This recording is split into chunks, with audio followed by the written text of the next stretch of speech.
Everybody, please rise for the Pledge of Allegiance. I pledge allegiance to the flag of the United States of America and to the republic for which it stands, one nation, under God, indivisible, with liberty and justice for all. Roll call, please. Gilson. Here. Colosimo. Present. Pat. Here. Wilczewski. Here. Munns. Stockhauser. Here. Spears. Present. Teeling. Forms established. Okay, do we have any amendments to the agenda? Okay. We do have one presentation this morning, swearing in of another new officer, this time a part-time patrol officer, Mr. Don Gardner. Would you please come forward?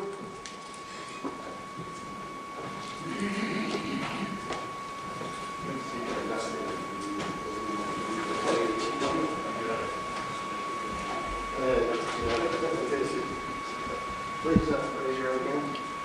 I state your name. I, Donald Gardner, Having been appointed to the office of patrol officer having been appointed to office of patrol officer for the United City of Yorkville in the United City of Yorkville, in the county of Kendall, aforesaid, in the county of Kendall, aforesaid, do solemnly swear do solemnly swear that I will support the Constitution of the United States, that I will support the Constitution of the United States, the Constitution of the State of Illinois, the Constitution of the State of Illinois, and that I will faithfully discharge the duties and I will faithfully discharge the duties of the office of patrol officer of the office of patrol officer of the United City of Yorkville Police Department of the United City of Yorkville Police Department according to the best of my ability. according to the best of my ability. Welcome aboard.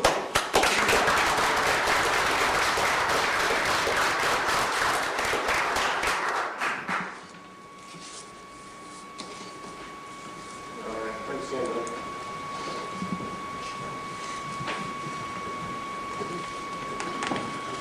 What are you?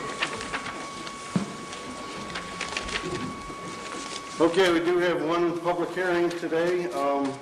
I think, well, I guess open the public hearing and then close it. The petitioner asked that we move this to the next council meeting. So, do I need a motion to open the public hearing? So I'll entertain a motion to open the public hearing. So moved. Second. Okay, so we are open public hearing for Grand Reserve amended annexation agreement and planned unit development. Is there anyone present who would like to speak on this issue? If not, I'll entertain a motion to close the public hearing and bring it back in 2 weeks. So moved. Second? Second. Okay, probably the easiest public hearing we're ever going to have. Citizen comments. Anyone, any citizens here that would like to comment? Jesse, please step up, state your name for the audience, for the record. Yes.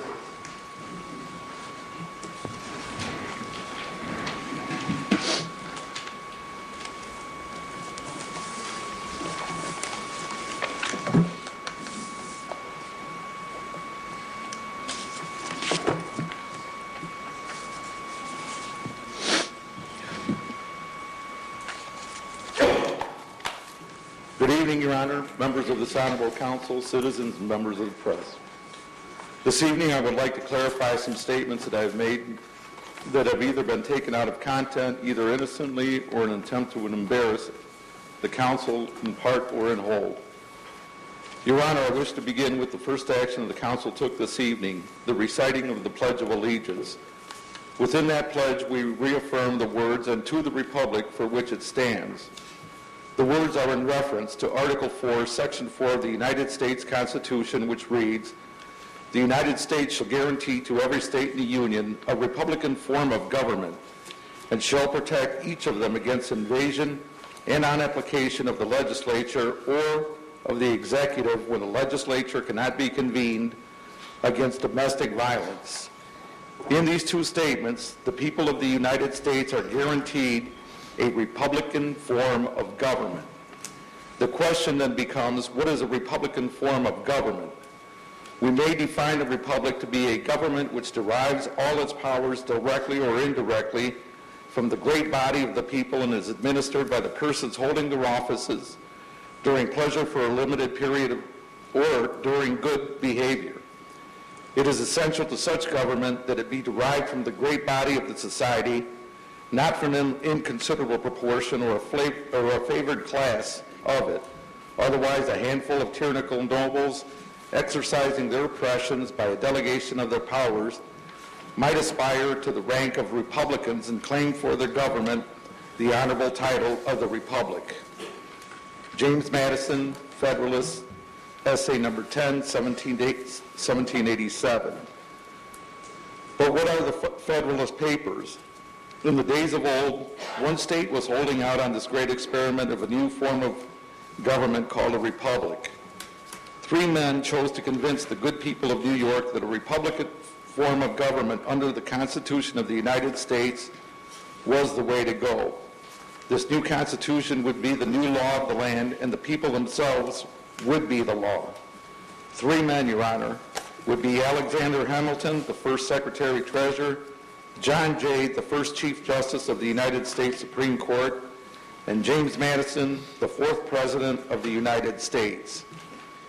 3 powerful men exercised their political power together could have exercised their political power with made-up laws, corrupt case law, twisted common law in inferior courts to force New York into this new federation of states. But they did not. Instead, they chose to write a series of 85 essays compiled later into a document or book to sell their idea to the American people known as the Federalist or the Federalist Papers. Are the ideas old or antiquated? I challenge and submit the following. You will recall earlier this summer the state's attorney, Lisa Madigan, attempted to call out every gun owner in the state of Illinois by attempting to make their names public and stating that no gun owner has privacy rights. This was a direct violation of the 2nd, 4th, and 5th Amendments, others in interpretation pending. The good sheriffs throughout the state of Illinois refused to comply and work with the Illinois State Police and state legislature to stop this. The sheriff's offices, for all practical purposes,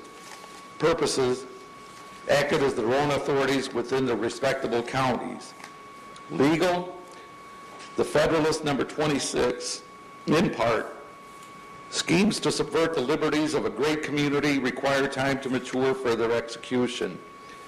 If such presumptions can be fairly made, there ought to, at once, to be an end of all delegated authority.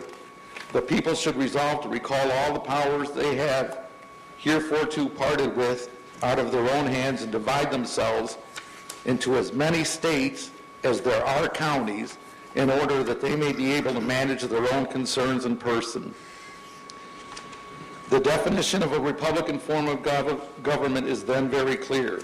It is a government that governs with the consent of the governed, and the people reserve the right to repeal any form of government as outlined in the Declaration of Independence, and a form of government in which the people take back powers that they have given to the government. Thus, a Republican form of government must never be confused with the Republican Party. How then can an ordinary citizen determine whether a person is a Republican or a Republican politician? By their votes. A true Republican will vote by the rule of law known as the will of the people. The Democrat will vote by the majority in his party, and yes, people calling themselves Republicans can and do practice democracy, especially in the state of Illinois. The Republican will demand equality and that everyone be treated equally based on the scales of justice. The Democrat will demand the socialist doctrine of fairness, which is subjective and, as we have seen throughout history, can never be permanently sustained. The Republican will draw from the treasury of the consent of the people for those projects that concern the welfare of the general public. The Democrat targets his expenditures which benefit the government.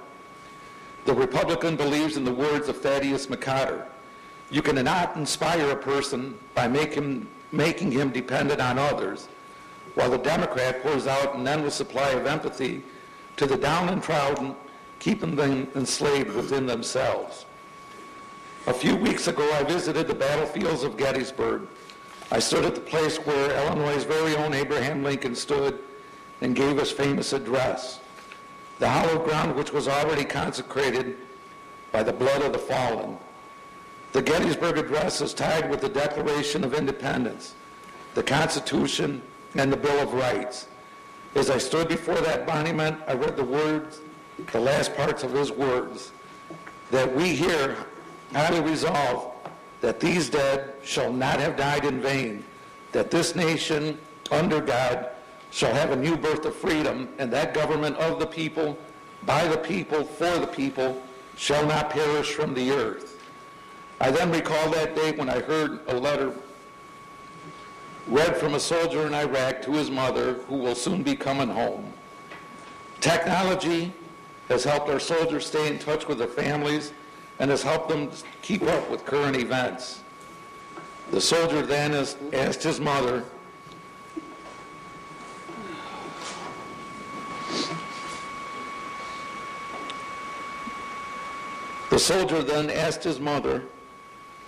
is there a government worth coming home to? Lincoln and Kennedy are rumored to have had many coincidences. Today we remember that fateful day 49 years ago when the life of President John F. Kennedy was taken. A few weeks ago, this council began the discussion of annexing people's property for the sole purpose of raising revenue, and I recall the speech of President Kennedy had given just a few months before his assassination. President Kennedy stated, "And there are even a few who say that it is true that communism is an evil system, but it permits us to make economic progress. Lass ich nach Berlin kommen, let them come to Berlin." Is there a government worth coming home to? I believe that the time has come for all city councils, plus county, state, and federal governments throughout our nation to look at these soldiers in the eyes and answer that very question. Your Honor, I thank you and yield the floor back to you, this honorable council. Thank you. Do we have any other citizen comment? Okay, next is minute, Gary? Yes. Oh, please step to the podium and sign in and state your name for the record, please.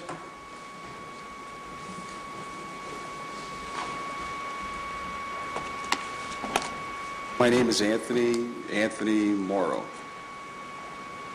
Hello. I'm a 60-year-old senior citizen, and I live in Yorkville. Came to Yorkville in 1988. I have a business in Yorkville, and I work out at the rec center every single day. I'm here to make a couple of minutes, take a couple of minutes of your time and talk about just the rec center and appeal for it, because I know that the vote is a very tough vote, because it involves 1,400 very active and engaged citizens of Yorkville.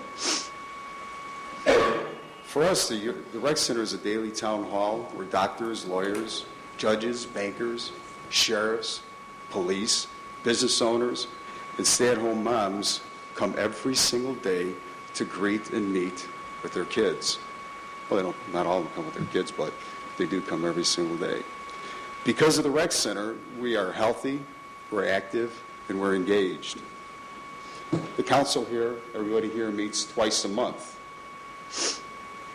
At the rec center, we meet every single day, and it's amazing the amount of talk that goes on about national, local, and regional issues. About how we're going to vote, who we're going to vote for, how sides are taking for the rec center, against the rec center. Well, not so much against the rec center, but really pro-rec center. I can't believe there's more people that aren't here this evening, because this week and a couple of weeks from now is our last opportunity to make a plea for people that use the rec center to keep the rec center. Your focus is on debt and revenue ratios of a balance sheet, and we talk about goodwill and intrinsic values, which are equally as important, but also a very valuable asset on any balance sheet of any business. The rec center for us is an inexpensive health care, and for the 1,400 members, it's growing every single year. Since the city took over the rec center, one of the things that we try to do as a business is to grow sales and keep down expenses. We try to operate in the black. But for all of us that are members of the rec center, we spend $500 a year, and for right now, the city is subsidizing, basically a way of looking at it, $36 a year for that service. To make the rec center revenue neutral, we need 100 new members. To make it revenue neutral with a cushion, we need another 100 members. 3 years ago, my friend Penny Toftoy brought me and another man to the rec center. He increased the membership by 2. So Brad Mathry and myself are members. Both Brad and myself in the 3 years that we've been there have managed to bring in another dozen people between the both of us. If every one of the members of the council here, if every one of the members that sat in this room, if half of the members of the rec center were to bring in another person, we'd be very flush in cash, and we'd be making contributions to the city itself. In the couple of years that we've owned it, we've increased membership by 75%, and I don't know if there's enough time for us to be able to increase it by another couple hundred members. So I guess the plea as a couple is twofold. One, to look at the intrinsic value and the goodwill of the rec center and that it has for all of us that are there. There's several people in the room right now that are also members of the rec center that I see there on a regular basis. There's many members in this council that I don't see at all. So my plea is to give it more time, and my plea is also to continue operating it as a business. It did come to us by way of it not being a business, for it to be something special that would draw, several years ago, that would draw people to our community. And now that we have it, it's awfully difficult for us to give up something that has become very special for us, something that has done wonders for the people that are members of the rec center. If I were any one of the council members myself, or if I were the mayor, I would be actively involved there. I'd be there at least every single day of the week, because it's there that you really do get a feel as to what's going on in Yorkville and a true opinion as to how things are being run in Yorkville, and some advice as to directions that we can take. That would be my town hall, and I would be active there, I would be engaged there, and just the fact that if every one of us that are here as public servants were members there, it would go a long way to increasing the membership of the rec center. Thank you. Thank you. Any other citizen comments?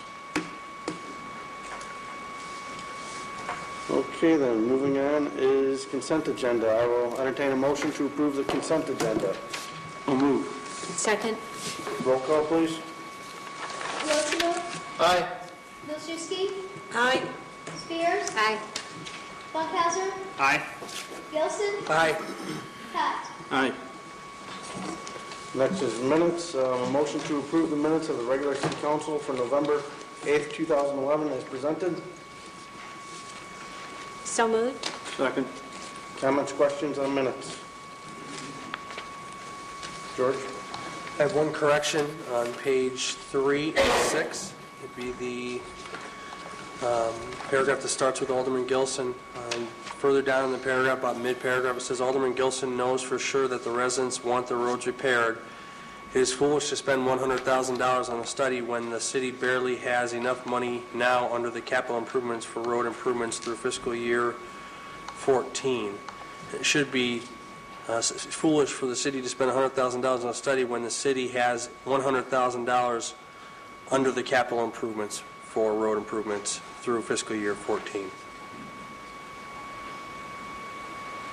And it should be when the city only has, $100,000 under the capital improvements for road improvements under fiscal year 14.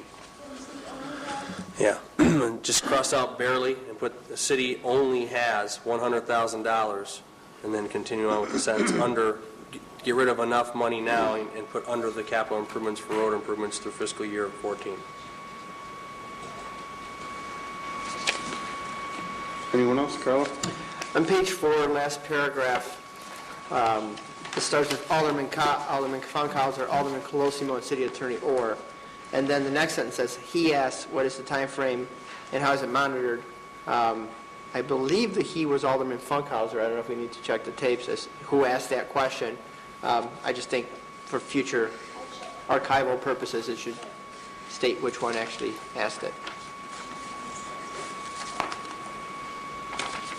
Anyone else? Jackie? Page 3, paragraph 3 is actually out of place. It should be within paragraph 4, between Alderman Spears and Alderman Keeling's comments. It's the 5th line. That entire paragraph is just out of place. Paragraph 3 says it should be after paragraph 4. No, it should be within paragraph 4. After Alderman Spears' comments agrees with having the study done, and after that sentence is where that paragraph should be placed.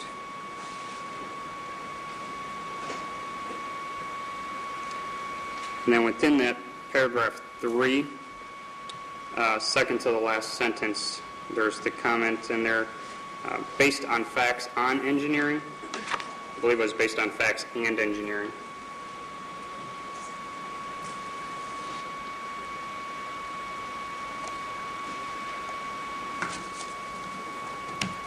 And one more, page 5. Regarding city council procedures, it is the 6th line. There was a discussion among aldermen in regards to committees. That shouldn't be a question, I don't believe. That's all I have. And your sheets. I don't have a correction, I have a comment.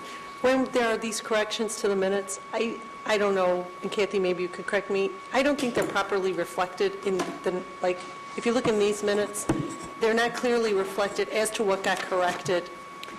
Does it have to be? It doesn't have to be, but the practice in Yorkville, which has been here a long time, was to have a notation on the minutes that there is a correction so that you would look to the next set of minutes, so that it should be reflected in the next set of minutes, but it makes it a lot clearer to anyone in the future reading the minutes that it's notated on the side in the margin, corrected at the next set of minutes.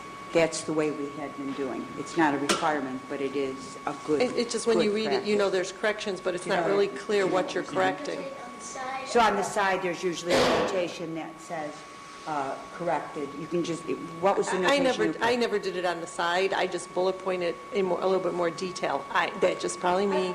I think all I you, put it in italics is when I make the corrections. The corrections But, are in italics. no, I'm saying on these. you don't make them on these. The way to let future readers of minutes know that there was a correction to it is to make some kind of an annotation corrected so that I would know to read the next set of minutes to find out the specifics of what was said. So some notation. Our prior clerk made more than a notation, but a notation would be sufficient to let us know. Well, they are noted. Beth does note them. I didn't know if they're, to me, it's very vague of the corrections. So I didn't know if that's... You can just note corrected so that you would go to the next, because there should be a note minute saying what was corrected. So It was just a comment. yeah. Okay, I did have one more correction on the very last page under Holiday Under the Stars. It talks about a live interview with Fred Garrett. That's supposed to be Greg Jarrett. You spelled the last name. J-R-E-E-T. J-R-R-E-T. J-R-R-E-T. Greg Jarrett. Yes. Okay, roll call, please. This is as corrected. And then you do a voice vote. You can do a voice for it as correct. All in favor as amended? Aye. Opposed? Moving on to mayor's report, I do have a proclamation for National Drunk and Drug Driving Prevention Month. United City of Yorkville proclamation. Whereas motor vehicle crashes kill 927 people in Illinois during 2010, and whereas hundreds of those deaths involved a driver impaired by alcohol and/or drugs. Whereas the December holiday season is traditionally one of the most deadly times of the year for impaired driving. And whereas for thousands of families across the state and the nation, holidays are a time to remember loved ones lost. And whereas organizations across the state and the nation are joined with the Drive Sober or Get Pulled Over and other campaigns that foster public awareness of the dangers of impaired driving and anti-impaired driving law enforcement efforts. And whereas the community of the United City of Yorkville is proud to partner with the Illinois Department of Transportation's Division of Traffic Safety and other traffic safety groups in that effort to make our roads and streets safer.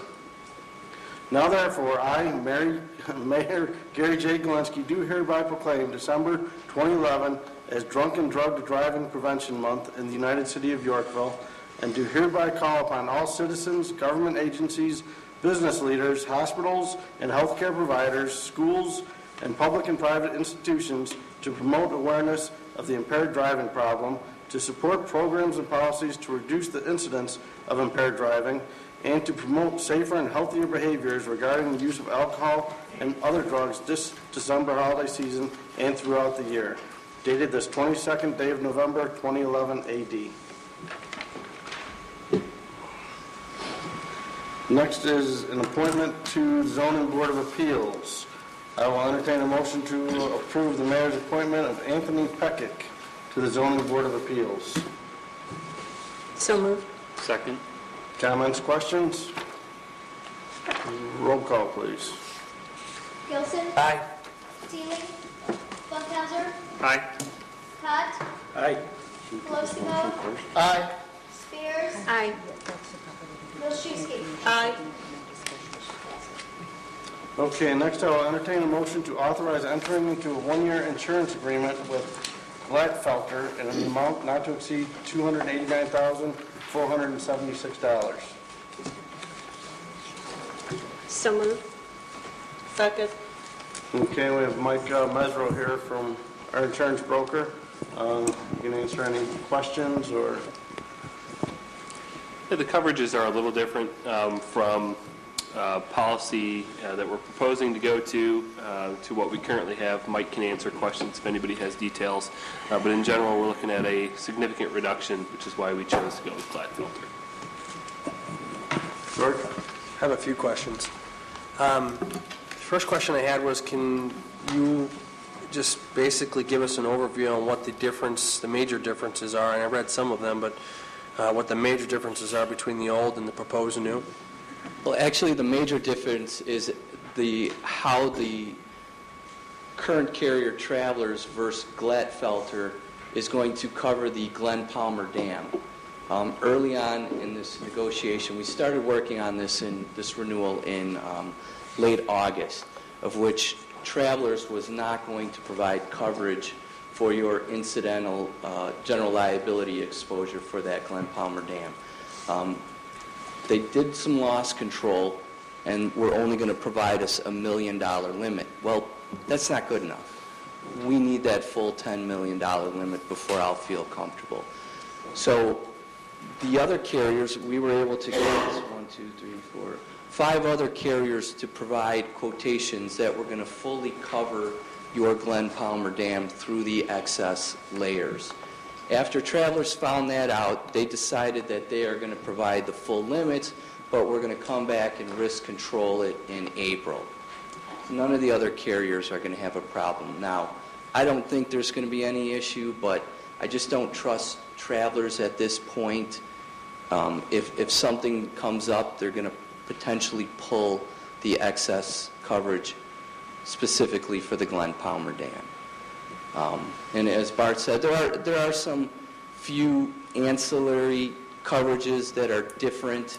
I have all of those outlined in an Excel spreadsheet that I can share with you, or they are detailed in the executive summary of the proposal that was put together. Gary, I have a few more if you don't mind. Go ahead. Okay, the reason why they weren't, or you said they were going, because in here it says they weren't going to cover, but you said they really were going to cover, they were just going to give us $1 million for... By the time, I advised them after this was all fully printed, they came back and advised me that they were going to provide coverage, but they were going to re-loss control it in April. I think that's when the state's going to turn the dam over to the operations to the city of Yorkville. And they just think that, they thought that would cause obviously more liability concerns, and at that point, they would relook at that? Is that kind of the feeling you got? Basically, yes. I don't know what their issue was. We're having difficulty with Travelers with a number of other insureds as well. They're still an excellent carrier, but, if they're going to hang this out on us, that's just not fair. Okay. In the executive summary, it states that we received 5 quotations: Travelers, One Beacon, Argonaut, American Alternative, Gladfelter, and ICRMT. We found that American Alternatives Insurance Company, AIC, quotation is the most comprehensive. Now, is AAIC the same as Gladfelter? Yes, Gladfelter is actually what's called a program manager.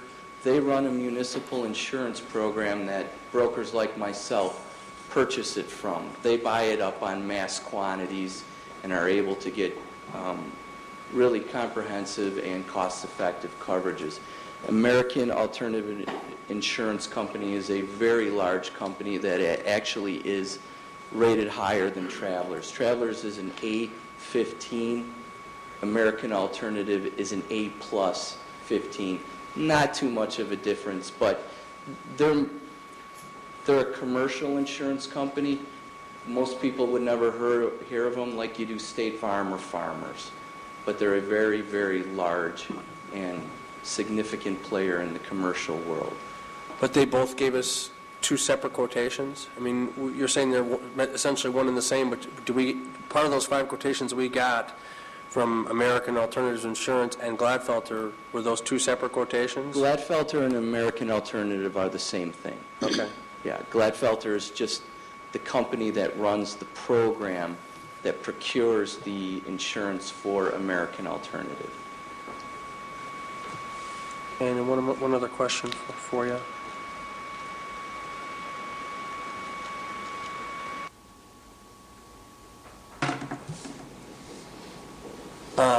The 10.8% increase in blanket real and personal property limit insurance coverage was a direct result of what reason?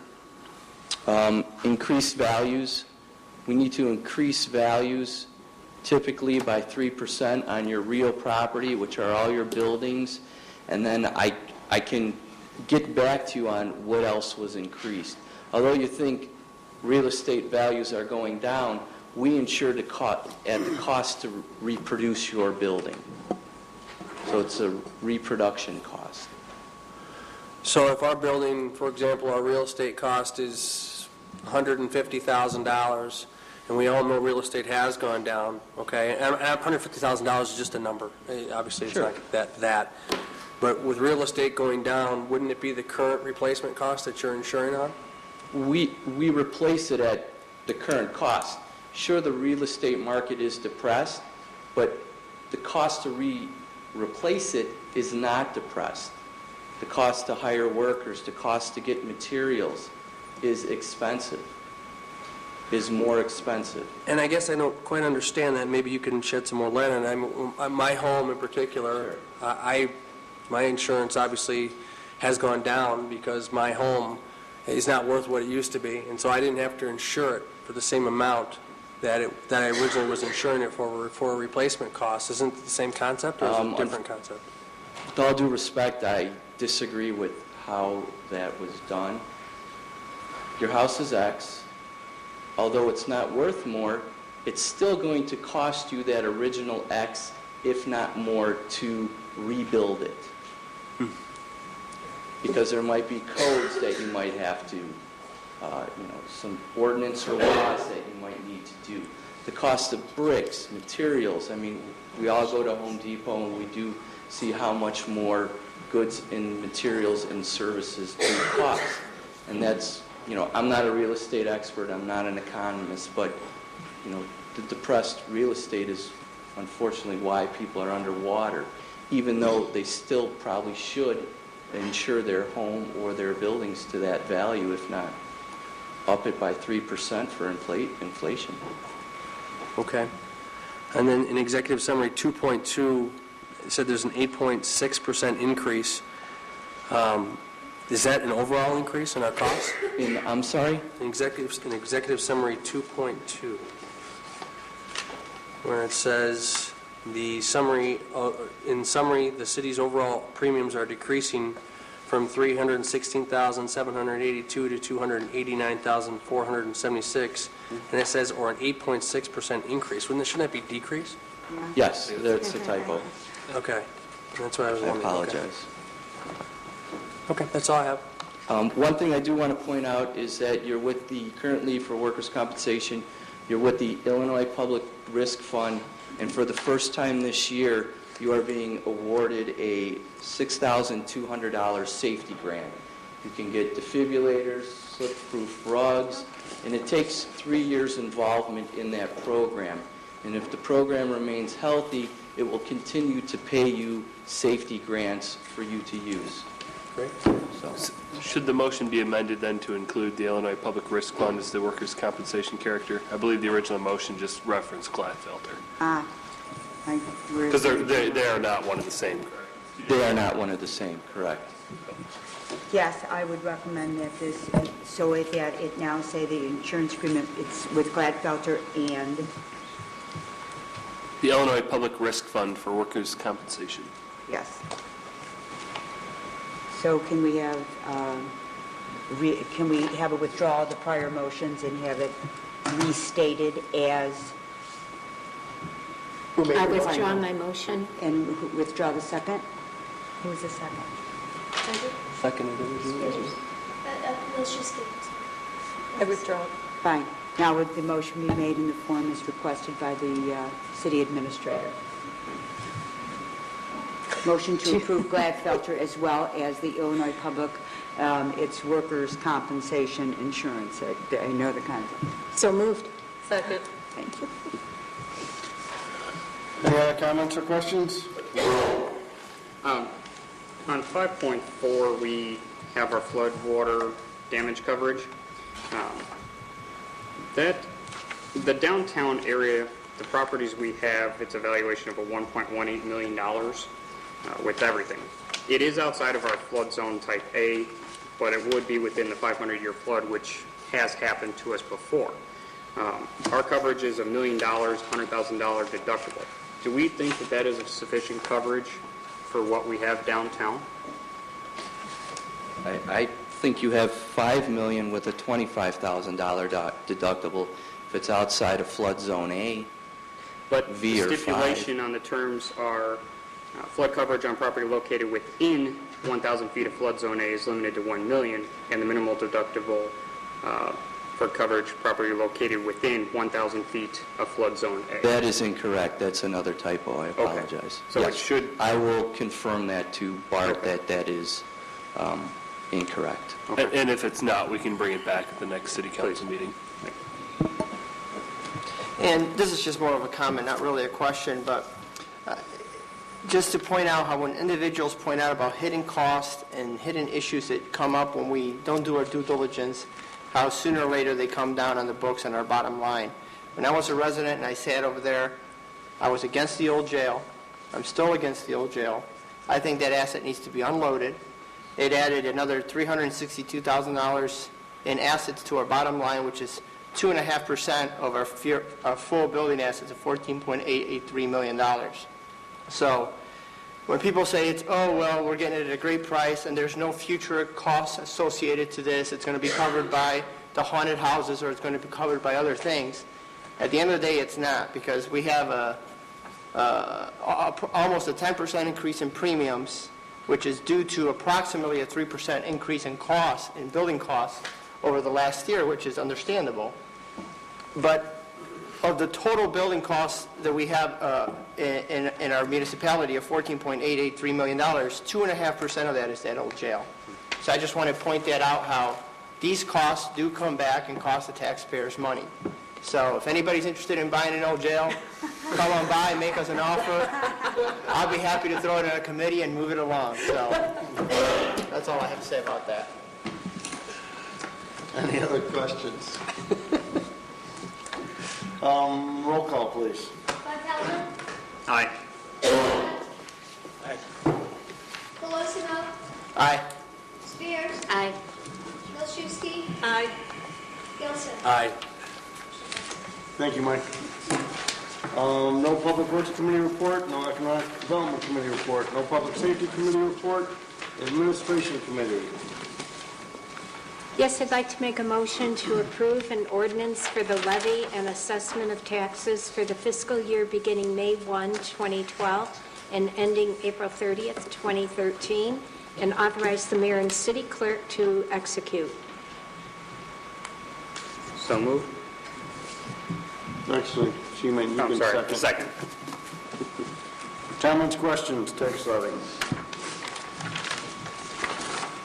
Actually, I just want to explain, and I think everybody's aware of this, the levy is the amount of money a taxing body asks for in a given tax year.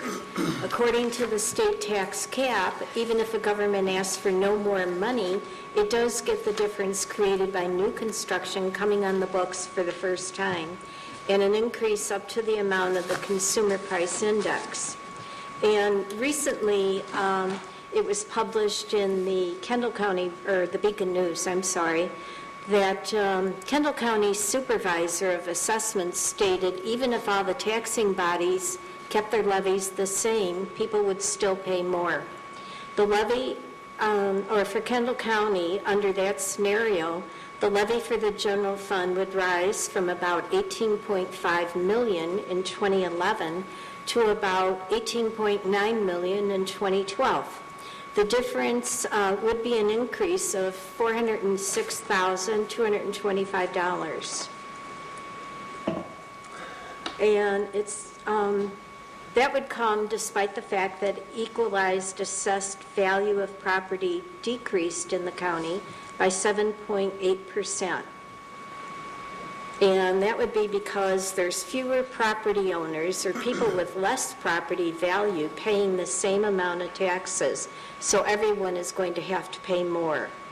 Based on a house of $200,000, if the county took the natural increase in the levy, that homeowner would pay $48.06 more to the county in property taxes for 2012.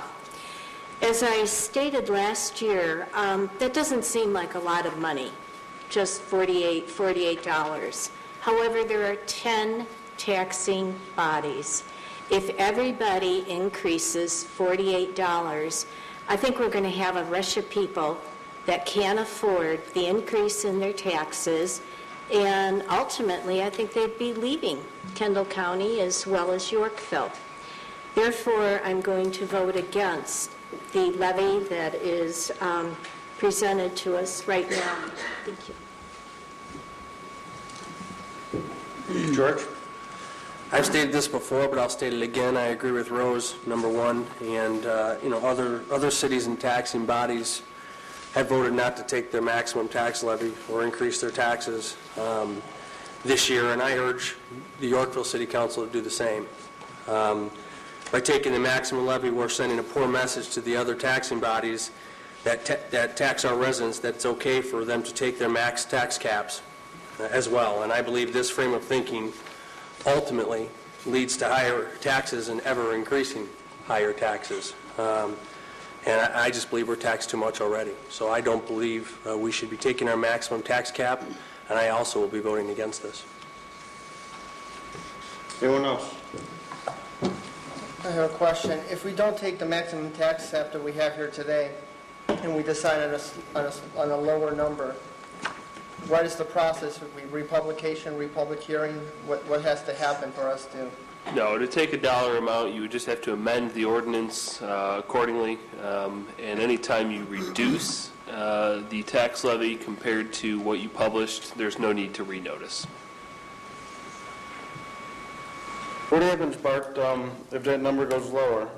I mean, obviously, even with this new amount, the addition to our general fund is only like $50,000. but that 25,000 of it goes to the library.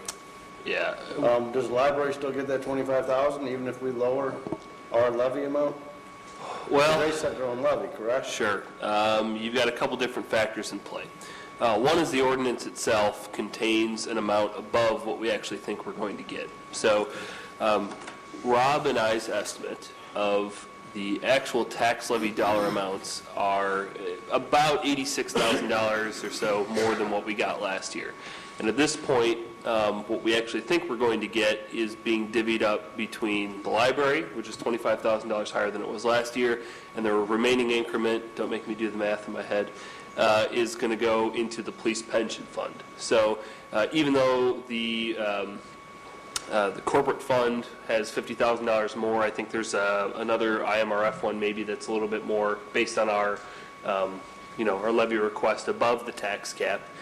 We don't expect those to come in. So what happens is, in May, when the county clerk finalizes the numbers, does the calculations, they come back to us and said, hey, you've only got $86,000 more than what you got last year. You asked for way too much. We know, based on the conversations that we've had, to just give the money only to the library and police pension.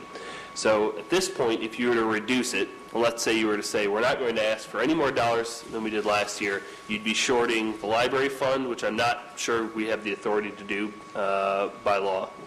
I'll leave that up to the attorney. And the second would be you'd be shorting your police pension fund obligation, which is already underfunded each year. Well, what is the deadline for the automatic funding for the police pension fund that we have to have it funded by before they start dipping into our motor fuel tax? 2016. Okay. All right, well, just to make a public comment as to why I'm voting the way I am. First of all, the reason our number has gone up partly is because we do have new construction, new properties that have come onto the tax roll. And what people have to realize is by voting for this new number, your taxes for Yorkville's portion, which is all we can control, is actually going to go down next year. If we don't start paying down the police pension now, in 2016, correct? It kicks in for a 3-year increment that the state will start taking first a quarter, then a half, and then all of our motor fuel tax that we use for many other things, we are required to get that pension solvent. Once again, if we don't do it now, we're kicking the can down the road, and this pension fund's going to have a bigger gap. I'm going to vote for this reluctantly. We can't say we're going to fix the city's problems, fix the city's roads, get our pension fund solvent, get our fund in the black, and then not take the revenue that we need to do it. So you will see a reduction in your taxes. It's not as big as I want it to be. It'll be about 30%. But we need this money to start taking care of these obligations. I'm going to vote yes for it. Bill? Yeah, just a minor correction. It isn't a quarter in 2016. It's a third in 2016, two-thirds in 2017. A third of and 100%. I'm sorry, a third, two-thirds, and 100%. George? Carlo, in all due respect, since my time on this council, we've been talking about the police pension funds for years.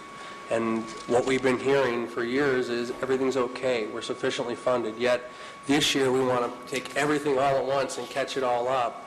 And I just think that's the wrong way to go about it. I'm all about the police getting their pensions. But do we have to do it all in one chunk? I'm not so sure, especially in times like this. But the thing is, this won't catch it all up. No. We have future obligations to catch this fund up, so if we don't start now, when are we going to start? Otherwise, they're going to start dipping into our motor fuel tax in 2016. Right, and automatically. That's 5 years from now. So, I mean... But that also ties into our discussion last time about our road study. If we jeopardize our MFT, then we're jeopardizing our other obligations that we're committing to. If we can't fund our police pension, we're not going to be able to fund any of our roads because they'll start taking those funds from us regardless, and we will be jeopardizing our funding for future projects. But the X factor there is right now, this year, as of right now, we're in the worst, possibly depression, some people will say, since the Great Depression. And, 2, 3, 4, 5 years down the line, things may be better, and you may be able to designate more funds towards those police pensions and other things that we need to pay off. It's just that now's a bad time. People can't pay their bills.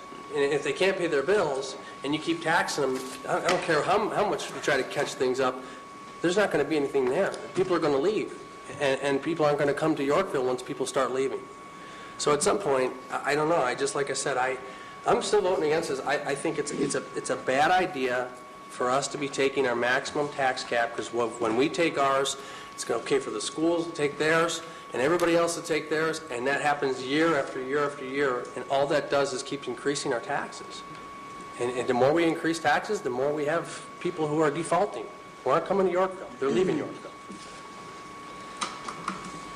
Rose? I would like to say also that for years, we've been told that the police pension fund is underfunded, but we've been assured that that was okay, because many municipalities do that, it's no problem, and we were under the impression that it would be made up. It was okay, whether it was through our budget or whatever. But, and I certainly support our police department 120%, and I don't want to jeopardize their pension funds.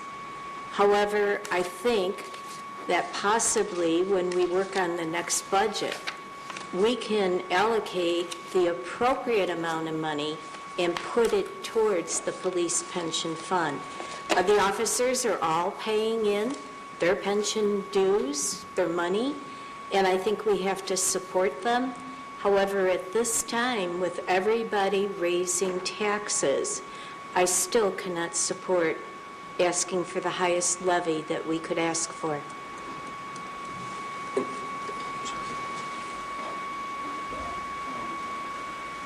I believe that it's sales tax, not motor fuel tax, where the extra money comes from, if we don't fund by 2016. Are you remembering that, Rob? That's my understanding as well. Yeah, I Is think it it's sales tax, not motor fuel tax. Which is even worse. Because if they take a third of our sales tax, That's your general That's fund. true. Right. In reference to Alderman Spears' remarks and George's remarks, I have a number of times expressed the status of the police pension, and this is quite a long discussion for you to understand everything that goes on, starting from when they went from IMRF to a police pension, which automatically underfunded it, and we've been playing catch-up ever since then. In the discussion where I've said a number of times that we're doing okay, our percentage of funding had increased over the period of time. In recent years, it has not. Well, I guess it has some, but it hasn't enough.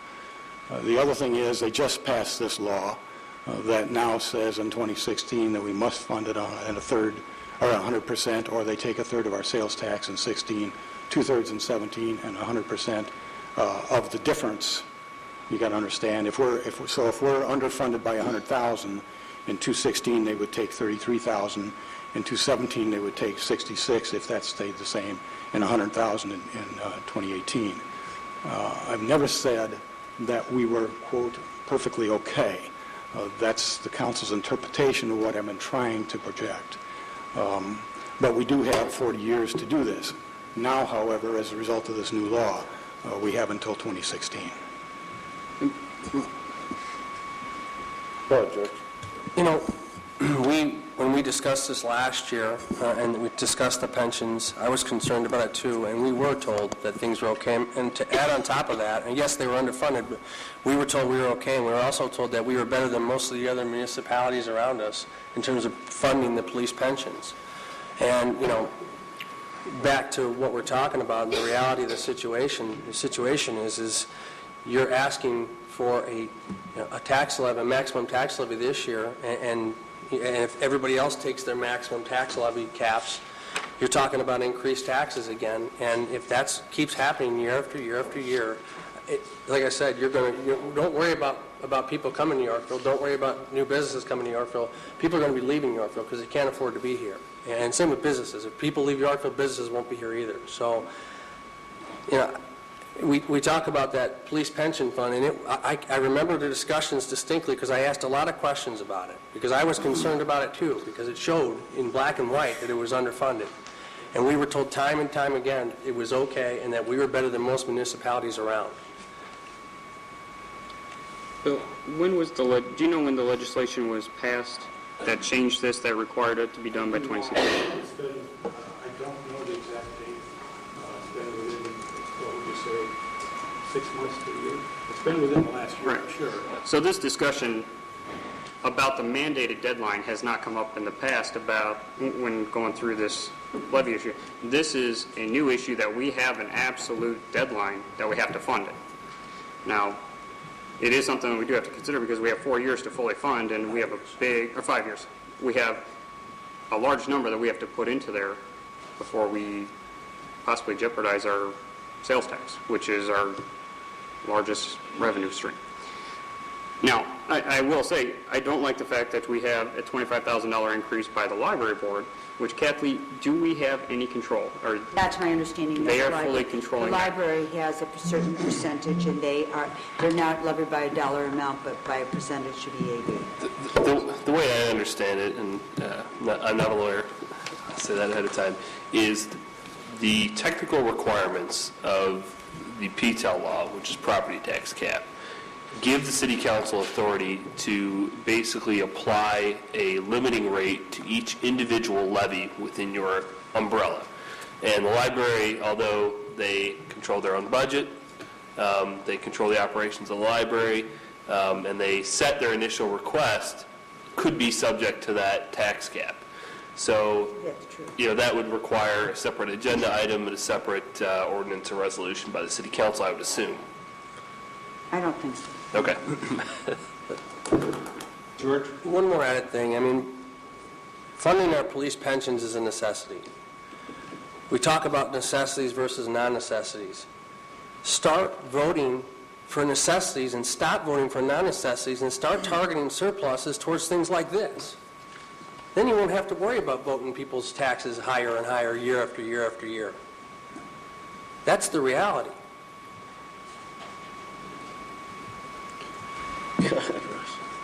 Sorry. We're talking about $77,000, correct, going into the police pension? What is their underfunded, what amount? Do we have a figure on that? Well, actually, it's about 77,000 is a total increment. 25 would go to the library, about 52. Oh, okay. 5270 would go to the police pension fund. I believe the levy amount, based on the actuarial evaluation bill that the pension board accepted, was about 542,000. Is that correct? That sounds about right. Okay. That's how much it's underfunded? Well, that's the levy that they recommend that we levy in order to get things back to where they need to be. I don't have the exact percentage right now. Bill, do you know how much it's? You've got three numbers in general. You've got the highest dollar amount, which would get you to basically be the end goal in 2016, and then you've got a ramp up, which is what the police pension board recommends each year, which is the 542, I believe, if I remember correctly. So the goal is actually higher than that, and we're currently proposing or projecting to get $413,000. So even with the 413, which is an additional $52,000 over what we got last year, we're still lagging behind what the police pension board recommends, which is lagging behind where the statutory requirement will be in 2016. So, that's one of the things why we recommended to do that this year is that, let's say no growth happens in the city each year and we get $77,000 each year. We're going to be struggling each year, even if we ask for the maximum tax cap just to fund the police pension liability. So, given that that gap is so tall, now we said chip away at it 5 years in advance. So then I have a concern, too, that we continue passing the road study, $100,000. We have other things that this council has passed that they're great. They're great tools. But at this time, I would rather spend that money and put it in the police pension fund. That is something that we should have been looking at for years. That's, I want to go on record as saying that And the list also. goes on, Rose. There's so many other things that we could be targeting towards things like this that are necessities that we're not doing. We continue not to do. Rob, the overall tax rate, last year was .92. Okay, the estimated tax rate for this next year is .68, a decrease of 30%. Now, if we didn't go with this levy amount, what was last year's levy amount, what effect would that have on the overall tax rate for the city? Any idea? Say the question again, Ray, I didn't quite catch it all. The overall tax rate last year for the city's portion of property taxes was .92, correct? Yes, Our estimated tax rate for this year is .68, correct? yes, A decrease of 30% from last year. correct. If we went with a different levy amount, lowered that levy amount to last year's levy amount, what effect would that have on the overall tax rate, if any? I'm not sure it would, because the reason the tax rate was higher last year is because we included a lot more debt service than we're planning on doing this year, and that's really what's, I would say, the main driver of the rate. The question specifically is, what would that .68 turn into? Right. If we were to levy $70,000 less? I don't think it would even make It'd be a dent less, in it'd be overall less than tax that. rate. Yeah. It's not the city's portion, though, because we all know that's the smallest portion. It's all the other taxing bodies that say, yeah, we're going to take our maximum tax levy too, and that's where our taxing levy comes in, though. And that's what we need to be worried about. It's the message we're sending. Okay, anyone else? Roll call, please. Funkouser? Funkouser? He heard you, he's thinking. I did. I apologize. I'm sorry.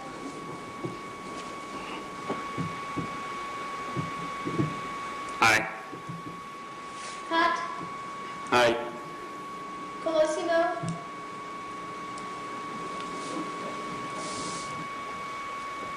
Nay.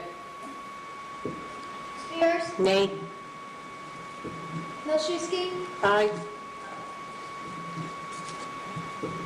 Gilson? Nay. I get to vote again, huh?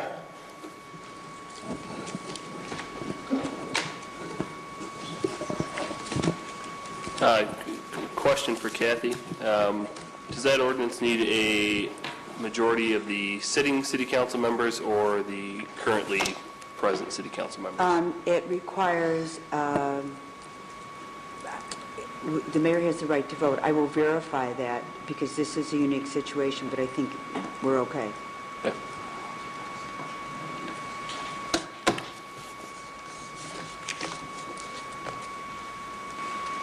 Aye.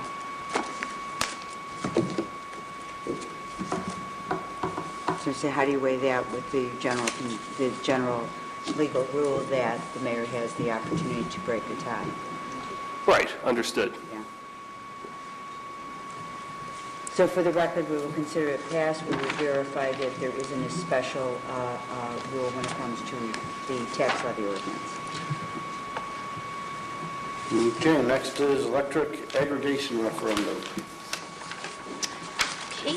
I would like to make a motion to approve an ordinance providing for the submission to the electors of the United City of Yorkville, Kendall County, the public question whether the city should have the authority under the Illinois Power Agency Act and Public Act 96-176 to arrange for the supply of electricity for its residential and small commercial retail customers who have not opted out of such program and authorize the mayor and city clerk to execute.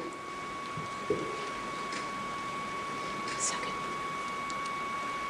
Second. Comments, questions? You know, there's a lot of materials to read on this stuff, and I read it, and then I did a little bit of my own research.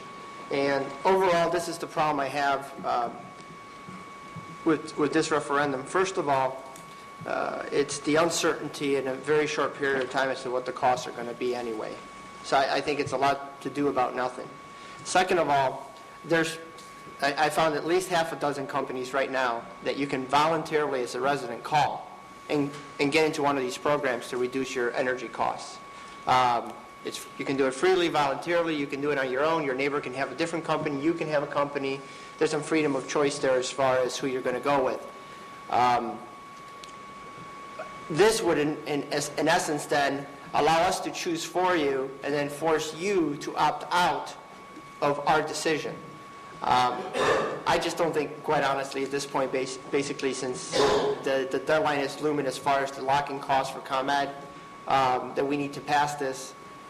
The option is out there for the resident to make their own individual choice to sign a contract for their reduced energy with the company of their choosing. And I don't think we should be in a position to force a company upon them and then have to make them opt out of our decision. I think it's cleaner and easier to do it the way that the system is currently set up, so I'm just going to vote no on this one.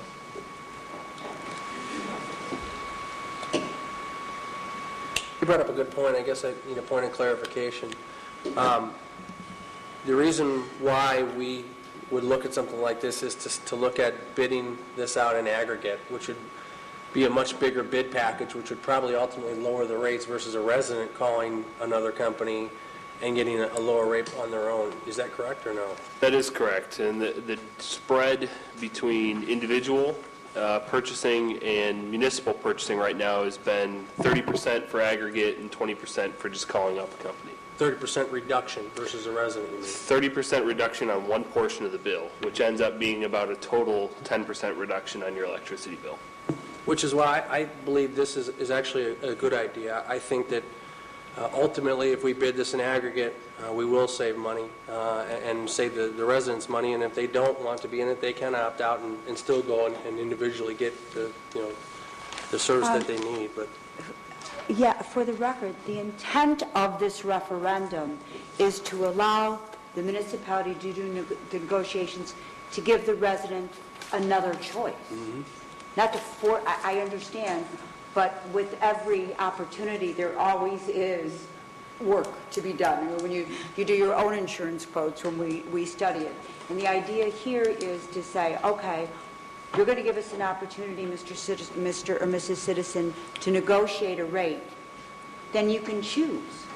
Is your rate better, or is the consortium rate better? So the intent is not to put anybody in jeopardy or give them a pain in the neck, but to give them an additional opportunity. But isn't the rate only locked in ComEd until June 2013? So by the time the referendum goes through and everything gets done, we're talking about just a little over a year, and then we got to do this all over again. No, we would have, you are absolutely right. We don't know if this is going to be beneficial. So let's say this doesn't pass, and the town next door, the rates come through, and all the things you and I believe are going to happen with Commonwealth Edison's rate changing and rate increase expiring and making it a fair playing field or a level playing field. What have we lost? Nothing. If this referendum passes and that happens so that we can't negotiate a better rate, opt out. We believe opting out should not be a problem, more than a contact. I will tell you this. Most of the municipalities across the state are going to referendum because they do believe that it could possibly give the residents another choice. And as you point out, it may be a waste of time. But fortunately, it's not an additional cost to us. Just to clarify, you do not have to go through referendum again. You would have to go through the bid package, the selection, the administration again. Just a clarification, you point out in your memo that there's a minimal staff time and money. Do we have a number on that? No. All the municipalities that I've talked to that have done this so far have spent hundreds of man-hours because they're not going with broker. So they're saving a little bit of money in that regard, but it's costing them a lot in staff time. So, now between when we approve this, goes to referendum, we pass the ordinances. I mean, it could be a few dozen man-hours between a couple different employees, but I don't expect it to be a large burden. The other item, if I might be so bold, is in some areas, like Metro West, the COGS, the Council of Governments, are coming together or have agreed to consider coming together if these referenda plural, do pass, so that if we can negotiate as a region as opposed to the United City of Yorkville, we might even do better for our residents. And that's another opportunity. I've asked the question. My understanding is Metro West has not considered it because they're waiting to see. I can tell you that there are other COGs that are actually out there saying if the referendum passes, we will volunteer to do that. And I can't imagine Metro West not also. Roll call, please. Hot, Aye. Colosimo, Nay. Spears, Aye. Wilczewski, Aye. Gilson, Aye. Funkhauser. Nay.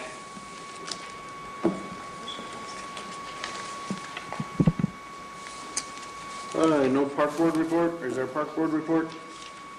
There is no. Okay, on to Plan Commission. We have a couple of items under Plan Commission.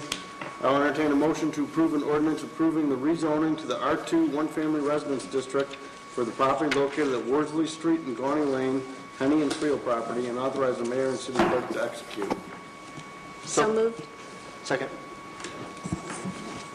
Carlos seconded. Any comments or questions on this item? We're on Plan Commission number 1. Yes. Okay, I just had one quick question for the petitioner. Is there anybody here?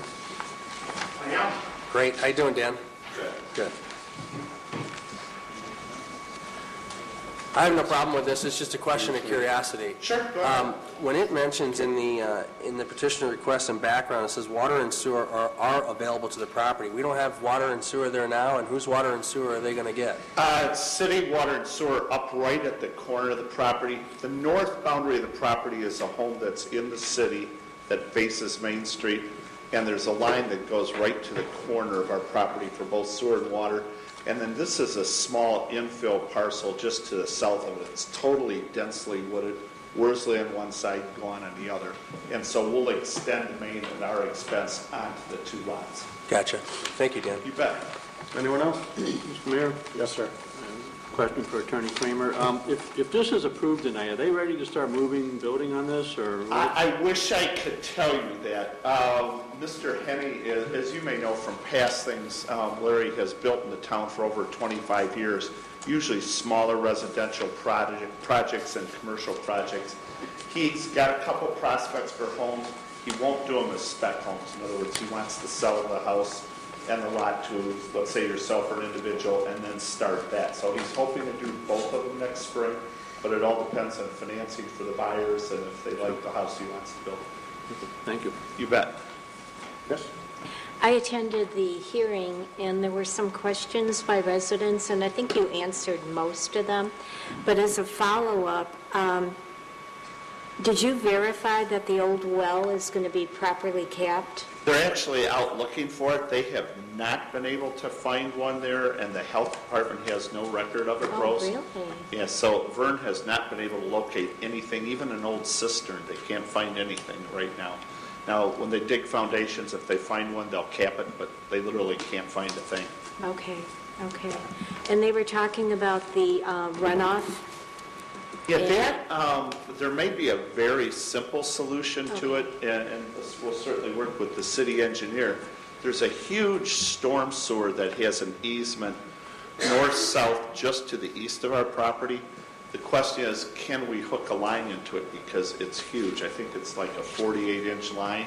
We could basically do a very small line going east to west along the southern boundary of our property with just inlets in there and pick up all the water and take it over. The question will be whether the city staff wants us to hook into that or someplace else, but we think we can handle it. And Vern is meeting with that one neighbor who can't get his antique fire truck out. Right. Okay, and I think that's it. Great. Thank you. Thank you for coming to that meeting. Roll call, please. Colosimo, Aye. Spears, Aye. Wilczewski, Aye. Gilson, Aye. Funkhauser, Aye. Pat. Aye. Okay, now there's an ordinance for that same property for the preliminary and final plat. So I will entertain a motion to approve an ordinance approving the preliminary and final plat of re-subdivision for the property located on Wordsley Street and Gawney Lane, Henny and Friel property, and authorize the mayor and city clerk to execute. So moved. Second. Questions, comments on that one? Roll call, please. Wilczynski? Aye. Gilson? Aye. Buckhauser? Aye. Scott? Aye. Colosimo? Aye. Spears? Aye. Thank you very much, ladies and gentlemen. Have a nice Thanksgiving holiday. Thank you, Dan. Thanks, Dan. Next thing we have under Plan Commission is an Autumn Creek PUD amendment and re-subdivision of Unit 1A. There are 3 ordinances to vote on here. The first one, a motion to approve an ordinance approving the second amendment to the planned unit development agreement for Unit 1 of the Autumn Creek subdivision and authorize the mayor and city clerk to execute. So moved. Second. Comments, questions on this one?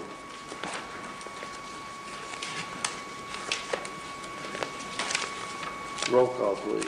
Spears? Aye. Wilczynski? Aye. Gilson? Aye. Buckhauser? Aye. Scott? Aye. Colosimo? Aye. Next one in that series, a motion to approve an ordinance approving the Autumn Creek PUD Unit 1A final plat of re-subdivision and authorize the mayor and city clerk to execute. So moved. Second. Comments, questions, roll call, please. Oh, I also attended that public hearing, and I'd like to comment on some of the public's comments. Residents were complaining about tall, out-of-control weeds. That was a major problem. And the public safety issue was no sidewalks, and there was metals sticking out of some empty lots. And they were questioning when the sidewalks would be put in. And they mentioned that the walking trails still flooded, and the trail was fixed at one time. However, now it floods more and standing water stays longer. And they asked that the deed to the condo association, that they deed it to the condo association, and they were asking for sod to be placed where the areas connect. And I would like to comment that I was informed that you went ahead and said that you would put the sidewalks in. And I'd like to thank you very much. And I'm not sure how many other issues here you did address. Yes.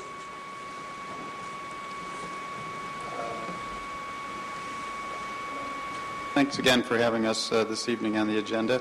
My name is Peter Tremulous. I work with Pulte Homes. We do have 2 guests this evening, Chuck Byram, who's our corporate counsel, and Ken Hume, who is our civil engineer from H.R. Green. With regards to the sidewalk issue, we did go out and take a look at it and talk with a resident who had concerns about the sidewalk. We actually made the offer to put the sidewalk in almost immediately after the meeting, but we were informed that November 1st was the cutoff date to put in public walk. So we informed the resident that we would put that in as soon as we could in the spring. With regards to the piece of rebar that's extending from the sidewalk, I went over there and took a look at it this evening before the meeting. We also informed the homeowner that we would cut that off as quickly as we could. So one of the crew is supposed to be over there to do that shortly, within a couple of days. So that should take care of that. And I think the Homeowners Association president was at the meeting, and he had offered to take over responsibility and maintenance for a couple of the small lots that are a common area as proposed on the plat. And we will follow up with him and appreciate his offer and plan to sod those areas and have the association then maintain those going forward. Regarding the sidewalks, would you be able at this time to put gravel down and then wait until it's appropriate to? The thought is not to kind of encourage people to use that area until it's a public walk. Right now, they can cross the street and use the sidewalk on the other side of the street. So to put down gravel, which is an uneven surface, and since the resident who brought it to our attention that the sidewalk was necessary to put in has a special needs child, we probably don't really want to put something in there that would encourage people to use it that we couldn't really maintain. and keep it safe. So I would say probably not. The best thing to do is put a real sidewalk in and wait for the weather to accommodate our ability to do that per the village ordinances. Thank you.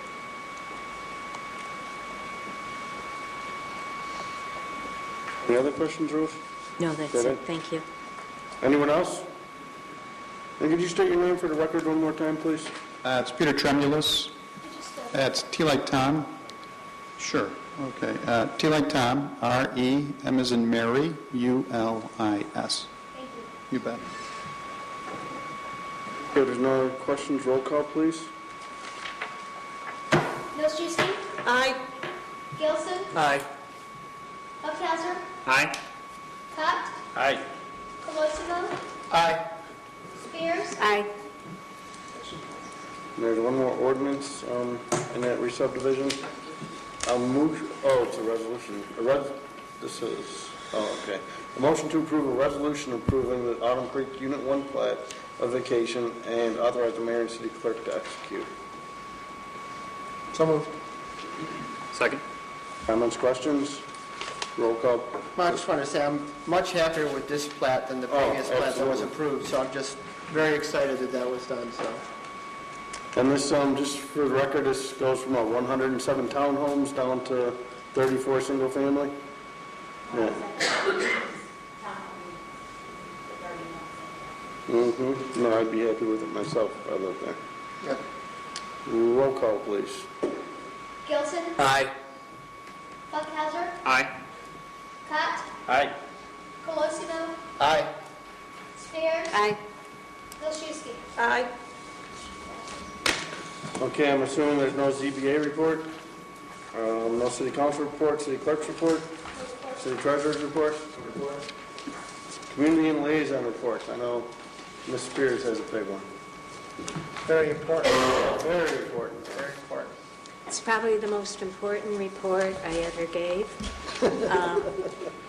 At this time, I'd like to share the results of the Torch Run Trivia Night presented by the Oswego Police Department and the Oswego Knights of Columbus, as well as the Special Olympics Illinois event that took place Saturday, November 19th. Trivia included 10 rounds of 10 questions in various categories, such as sports, television, movies, president. Our team named Jimmy Buffett's Margaritaville. Members included Jessica Bannister, Carlo Colosimo, Darlene Colosimo, Gary Galinsky, Ryan Morton, Lisa Pickering, Matthew Prohaska, Molly Schwarzkopf, Tony Scott, and Tony Weeks. And I am just delighted to announce that this intelligent World of Knowledge team took first place.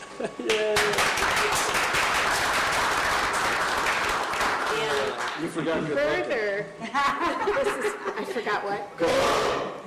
Further, I'd like to say that this team returned the money that they were awarded, $250 to the Special Olympics of Illinois, and the event raised $3,752.25.